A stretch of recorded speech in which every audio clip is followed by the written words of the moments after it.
Thursday, April 15th. Welcome into a very special episode of the Early Edge MMA style. We told you when we started the show, we're doing everything. UFC, Bellator, even next week, a little of the PFL. But if you watched this last week, my man Ian Parker, 4-1, including a plus 232 parlay over the course of 2 days. This week, once again, we got Bellator, Friday night, 9 Eastern, right in the family showtime, and then UFC Fight Night on Saturday, Robert Whittaker against Kelvin Gastelum, a fight that we were supposed to see a couple of years ago. It didn't materialize, but we're going to see it now. Let's bring in the star of the show, Ian Parker and the Duck Army. Ian, we've had to hose you down. You've been so hot the last couple of weeks. What's up, man? Woo, yeah, no, listen, let's keep the fire going. When it comes to MMA, we just got to find the right spots and the right matchups. And last week we hit it on the head, and I plan on doing it again this week and every week after that. We educate and we entertain. So let's jump right in. We're going to do UFC first, 3 picks from the UFC Fight Night, then also 3 picks from Bellator. And we always will pick the main event. So let's start with this one. Preliminary bout on Saturday, UFC heavyweights. Alexander Romanov, the favorite, minus 140, taking on Juan Espino, coming back at plus 120. What do you like in this matchup?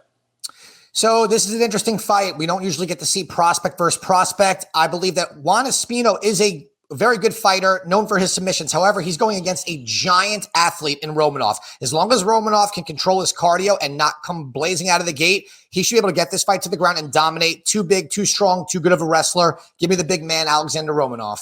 I like too big and too strong. I love that when I'm on that side of the fence. All right, fight number 2 for us. Luis Pena, minus 150, taking on Alexander Munoz, coming back at plus 125. This is going to be the first fight, Ian, on the main card, scheduled to be in the lightweight division. What do you like? In my opinion, this is where experience comes in big. You got a guy in Violent Bob Ross, a.k.a. Luis Pena, better striker, great jiu-jitsu. As long as he can keep this fight standing against a very predictable wrestler in Alexander Munoz, I believe Pena gets it done. He'll have the reach advantage. And again, experience. He's fought way higher level of competition. I like Luis Pena in the spot. I believe he should be minus 185. And for those of you who are new or just coming into it and you always like to ask questions, there is no dumb question. But minus 150, even minus 185 in the MMA space are low odds. They just are. You're going to start seeing minus 300s, minus 400s sometimes. So it's really important that you listen to Ian and how he positions all of his different picks. All right, let's move on to the main event on Saturday night. I cannot wait for this matchup. Robert Whittaker, he looked fantastic in his last fight. He's a minus 260 favorite over Kelvin Gastelum, plus 210 as the underdog. This is a huge spot for both guys in the middleweight division. The winner will be fast-tracked, I believe, to a title shot. What do you make here? There's no question here. Whittaker coming off of big wins over Darren Till and then dominating Jaron Cannonier, who everyone thought was going to be the next title contender. Kelvin Gastelum coming off the win over Ian Heinisch. Wrestling looked better. Cardio looked okay. The weight was on point. Whittaker's just on a different level. This is a guy that only fights 5-round fights, it seems like. And I just think at this point in their career, Whittaker is just mindset is there. I would even go and bet him straight at this point before it gets any higher. I like Robert Whittaker, and I like him by decision. As you saw in his last 2 fights, he is looking to stay healthy. That means he's going to keep the distance. He's going to use that jab, use those kicks, and he is looking for the win. Whittaker gets it done here. You used the word mindset, and I really felt like after he went down to kind of the depths of where he had been personally, his mindset is now, I want to be great. He loves fighting again. He tells you he loves fighting again. And for any fighter, they have to love being in there, or you don't want to be any part of on their tickets, so to speak. All right, those are the 3 plays from the UFC. Let's move now to Bellator 257. Once again, it's going to be at Mohegan Sun, Friday night, 9 Eastern on Showtime. Let's start with a catchweight fight, 175. Paul Daly, minus 180 favorite, taking on Sabah Homasi. 180, Paul Daly is the favorite. Plus 155 is Homasi. What do you like in this one? Listen, Hamasi's a good athlete, but he's a striker in the situation. He has, I think, 1 or 2 wins by submission, but Daly is not easy to get down. So if you're going to give me a situation where Daly, who has more experience, who's fought way higher level competition in a fight where he's going against another striker, I go with Paul Daly all day here. I don't care if it's minus 180, minus 190. He's the better striker. He carries more power, and I believe the fight IQ will get him to victory here. I like Paul Daly. I love fighters that have really high fight IQ. All right, let's go to the co-main event at Bellator 255. And one of the names here, even the young kids who are in the national spelling bee would not be able to figure out how to spell this guy's name. It's not Corey Anderson. He's the favorite, minus 170. It's Davletsan Yakshimuradov. I think I got that. I mean, that is it's an unbelievable name. Thank you. Plus 145. This is a light heavyweight fight. It's in the World Grand Prix tournament. I love Bellator because of the tournaments. What do you like in this matchup? Yakshimuradov, I hope I pronounced that right. I did have to look at that spelling. I should ask you to use that in a sentence. He could be the dark horse in this division. The only problem I have is that he just hasn't really fought a level of competition that compares to what everyone else has done. You got a guy in Corey Anderson that was doing really well in the UFC, but when it came time for free agency, money talked and he walked.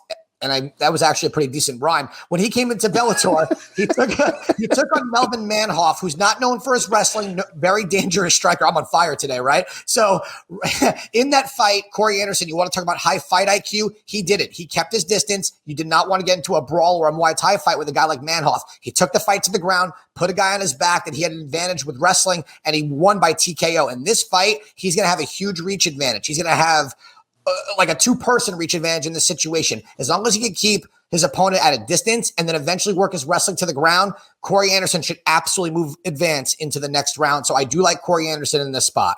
Let's be clear. I'll take care of the compliments today. You do not need to compliment yourself, okay?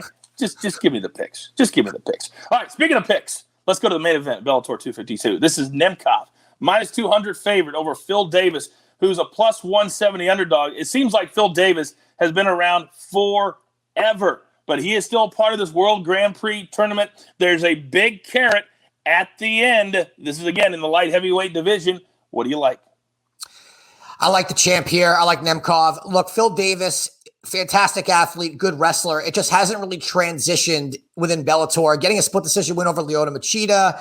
And then you got a guy in Nemkov who already beat Phil Davis. And then he comes back and he smokes the heavyweight champ Ryan Bader. And we just saw what Bader did to Lyoto Machida. Nemkov out-wrestled Phil Davis in the first fight. He will be the much better striker. Coming from a Sambo background, he's got great hips, meaning that you are not taking this guy down or getting better position on him. As the protege of Fedor Emelianenko, the GOAT of the heavyweight MMA world in general, there's a lot of high hopes for this kid. And at a very young age, in a very early part in his career, he's already the 205 champ. I believe he runs the table in this division. I actually don't even question it at all. I like Nemkov even at minus 200 to get the win over Phil Davis.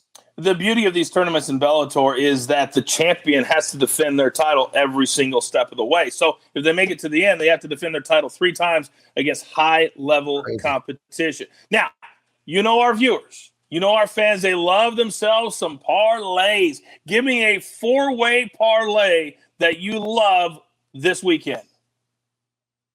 Absolutely. Well, we'll start off with Bellator. We like Nemkov there. Obviously at minus 200, for those of you that are a little afraid to throw that juice, it's okay. You can throw him in the parlay. We like Al Hassan over Jacob Malkoun, the experience, and now he's moving up in weight. That power should absolutely transition to middleweight. Tracy Cortez, she's going to absolutely run circles around Justine Kish and Robert Whittaker. Again, if you don't want to lay the minus 200 and you don't want to do the prop by decision, Robert Whittaker should absolutely get the win. So that's your 4-leg parlay. I really believe this one, we should get another parlay in the books this week. All right, that's going to come back at plus 275. All right, we're up against it. Grab your paper, grab your pencil. Here is our recap, and we're giving you so many plays. Let's start with UFC Fight Night.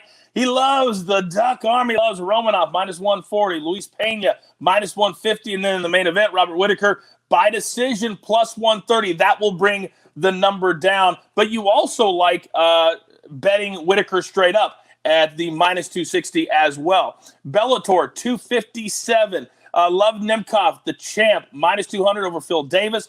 Paul Daly minus 180 at that catch weight. of 175. And then Corey Anderson, also part of that light heavyweight World Grand Prix tournament at minus 170. And then in our Jewelers Gym combat parlay, Whittaker, Alhassan, Cortez, Nemkov, wrap it all up in a nice little package. It's going to return now up to plus 279. It's going to be a great next 2 days. You've got your marching orders. Let's take all of these tickets, just like last week, straight to the pay window for Ian Parker at Ian Parker MMA if you have any questions throughout the next couple of days. And the Duck Army for the jeweler who puts it all together. I am the coach. We don't care if it's soccer. We don't care if it's golf. We don't care if it's MMA. We're here for you. The only place for your daily and weekly early edge. Good luck.